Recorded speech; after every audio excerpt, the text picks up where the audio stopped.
profetas funcionaram como indivíduos que tinham sido divinamente escolhidos para reformar todos os aspectos da sociedade humana. Olha só como isso é forte, né? Você tem aí uma sociedade, toda a sociedade vai ter pensamentos e ideias que se tornam realidades e moldam o estilo de vida das pessoas, conforme eu falei, e aí você vai ter o ministério profético, os profetas sendo tocados por Deus para conviverem nessa sociedade, porém, quando eles observarem que esse ordinário está totalmente contrário àquilo que Deus estabeleceu, eles irão explodir, eles irão influenciar, eles irão tocar todos os aspectos dessa sociedade para que ela se arrependa e volte para aquilo que Deus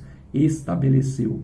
Então nós podemos observar um pouquinho da história de Eliseu e perceber nele um exemplo dessa altitude espiritual e um exemplo de como ele funcionava nesses âmbitos sociais para aquilo que Deus desejava estabelecer. Então, um profeta, ele percorre esses âmbitos sociais, esses círculos sociais, tanto influenciando como moldando todos, não apenas um ambiente social, ele vai moldar esses ambientes. Então, ele vai entrar em ambientes empresariais, em ambientes sociais, em ambientes de misericórdia, em ambientes de entretenimento. Ele vai andar nessa esfera porque a sua finalidade é moldar para que tudo isso seja submisso à vontade de Deus, né? Então, o Robert Wilson continua, né?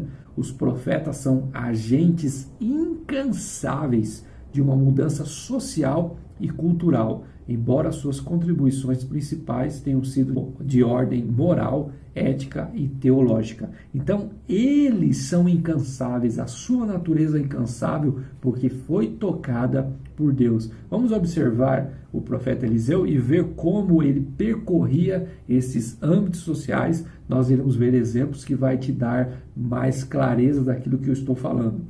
Então, observando a vida de Eliseu, você vai notar como ele andava em vários círculos sociais. Após a ida de Elias para o céu, Eliseu recebe ali a unção dobrada e começa a caminhar e desenvolver o chamado profético. E aí você observa o quê? Então, você tem ali 2 Reis, capítulo 2, versículo 19, os homens da cidade disseram a Eliseu. Então, aqui você já tem uma cidade. Nada de palácios reais, né?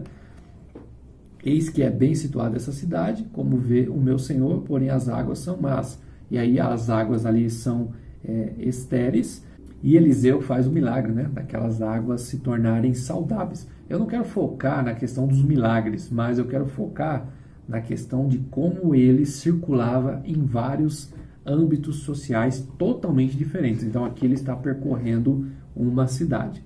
E aí, Eliseu, ele não é uma pessoa assim que você não tem acesso, ele acaba andando realmente pelas cidades, e aí você tem outro exemplo disso, que é 2 Reis, capítulo 2, versículo 23, daqueles rapazes que estão, de alguma forma, afrontando Eliseu, e ele acaba declarando ali um juízo sobre aqueles rapazes, né?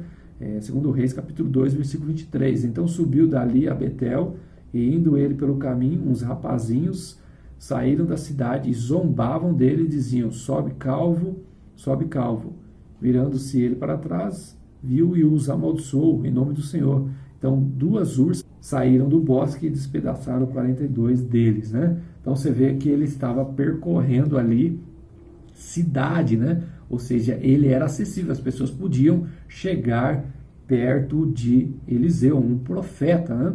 Depois você vai observar no capítulo 3 de 2 Reis, a mesma história que acontece com o filho de Acabe, né? Você tem ali Jorão, que acaba tentando ir para uma guerra, né? Junto com o rei do sul, e aí você vê que esses reis estão ali, de alguma forma, tentando buscar uma orientação do Senhor para poderem guerrear. Então aqui você já vê outro círculo social, não é mais das pessoas, mas é de uma elite, ou seja, os reis estavam em outro ambiente, com seus profetas, com seus soldados. Então é um círculo diferenciado, né? Nesse ambiente, eles acabam também indo até Eliseu. Segundo Reis, capítulo 3, versículo 11. Perguntou, porém, Josafá, o rei do sul, né? Não há aqui algum profeta do Senhor para que consultemos o Senhor por ele? Respondeu um dos servos do rei de Israel. Está aqui Eliseu, filho de Cefate, que deitava água sobre as mãos de Elias. E aí eles passam a irem consultar com Eliseu, e Eliseu fala que eles acabariam vencendo aqueles reis que eles estavam indo contra, né?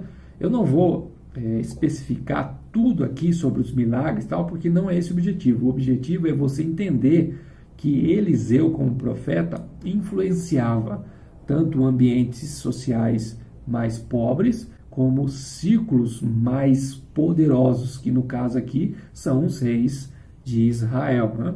Outro ambiente você percebe em 2 Reis, capítulo 4, ó, versículo 1. Certa mulher, das mulheres dos discípulos dos profetas. Então aqui, ó, Eliseu já está com seus profetas, ou seja, ele está em outro ambiente agora, né? Meu marido, teu servo, morreu, e tu sabes que ele temia o Senhor. É chegado o credor para levar os meus 2 filhos para eles serem escravos. E aqui a gente vê, Eliseu faz o milagre do azeite aqui, né, para abençoar essa viúva que estava passando por enormes dificuldades. Então aqui você já tem um ambiente social junto com os outros profetas, eram as famílias dos profetas, né? Já em 2 Reis, capítulo 4, versículo 8, você vê Eliseu aqui indo para outro âmbito social lá. Certo dia passou Eliseu por Sunei, onde achava uma mulher rica, a qual o constrangeu a comer pão. Observaram aqui, ó, todas as vezes que passava por lá, era uma rotina de Eliseu. Ele estava percorrendo e circulando todos os círculos possíveis, né, aonde Deus desejava manifestar a sua vontade, né? Então toda vez que ele passava por lá, entrava para comer. E aí ele faz o milagre, né, dessa mulher ter um filho, depois o filho vai falecer. E aí Eliseu depois acaba ressuscitando o menino, né? Depois você tem aí a questão de Naamã, né, que acaba sendo curado da lepra. Olha só, 2 Reis, no capítulo 5, você vai lembrar da história de Naamã. Naamã, ele é um oficial da Síria, ou seja, uma outra nação. Então o que nós percebemos aqui? Que aí já é um círculo social totalmente diferente, já é de outra nação. E mesmo essa outra nação, tendo um indivíduo de enorme influência, porque ele era um comandante ali, né, muito famoso naquela nação, uma poderosa nação assíria, esse indivíduo vem até Eliseu para poder ser curado da lepra, né? Então você tem aí um outro círculo social que tem acesso a Eliseu, né? Então, só para você ter essa compreensão que um Navi de Javé, ele não está recluso a um ambiente social submetido a esse poder, de tal forma que ele acaba vendendo ali o seu chamado em prol daquilo que esse regime ou esse ambiente, esse poder deseja ouvir. Na verdade, ele é fiel à aliança de Deus, ele está nessa reunião, o estado dele é pertencer a essa reunião, mas ele percorre círculos sociais diferentes, ele é acessível, ele pode estar tanto com os poderosos como com os mais humildes, trazendo a palavra de Deus, sendo fiel. E nós observamos o exemplo de Eliseu, né? Cuidado, porque o falso profeta, ele não vai desejar ficar nos ciclos de ambientes mais simples. Ele vai desejar ambientes de poder, porque esses ambientes favorecem um reconhecimento na sua vida e lhe favorecem um certo patamar no qual ele se sente mais confortável. Posso ouvir a mensagem que vem do monte onde morreu. Seu sangue carmesim um dia por mim verteu.